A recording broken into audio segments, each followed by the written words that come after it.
வணக்கம். விநாயகர் சதுர்த்தி விமர்சையாக கொண்டாடி வரும் நிலையில் புதுச்சேரியில் பிரசித்தி பெற்ற ஸ்ரீ மணக்குள விநாயகர் கோவிலில் தங்க கவச அலங்காரத்தில் அருள் பாலிக்கும் விநாயகரை ஆயிரக்கணக்கான பக்தர்கள் நீண்ட வரிசையில் நின்று தரிசனம் செய்து வருகின்றனர். விநாயகர் சதுர்த்தி இன்று நாடு முழுவதும் வெகு விமர்சையாக கொண்டாடப்பட்டு வருகிறது. புதுச்சேரியில் மிகவும் பிரசித்தி பெற்ற ஸ்ரீ மணக்குள விநாயகர் கோவிலில் வழக்கமான உற்சாகத்துடன் விநாயகர் சதுர்த்தி விழா கொண்டாடப்பட்டு வருகிறது. அதிகாலை 4:30 மணிக்கு கோவில் நடை திறக்கப்பட்டு மூலவர் மற்றும் உற்சவருக்கு சிறப்பு அபிஷேக ஆராதனைகள் நடைபெற்றது.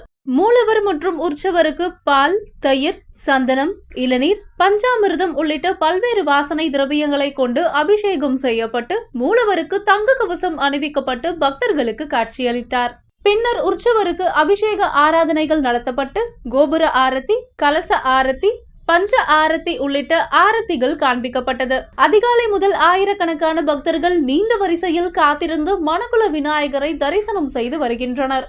மேலும் கோவிலுக்கு வரும் பக்தர்கள் அனைவருக்கும் லட்டு பிரசாதமாக வழங்கப்பட்டு வருகிறது. மேலும் புதுச்சேரியில் கோவில்கள், பொது இடங்களில் பெரிய அளவிலான விநாயகர் சிலைகள் வைப்பதற்கு சிறப்பு அனுமதியும் வழங்கப்பட்டுள்ளது. 100க்கும் மேற்பட்ட இடங்களில் விநாயகர் சிலைகள் பிரதிஷ்டை செய்யப்பட்டு விநாயகர் சதுர்த்தி விழா புதுச்சேரியில் மிக விமர்சையாக கொண்டாடப்பட்டு வருகிறது.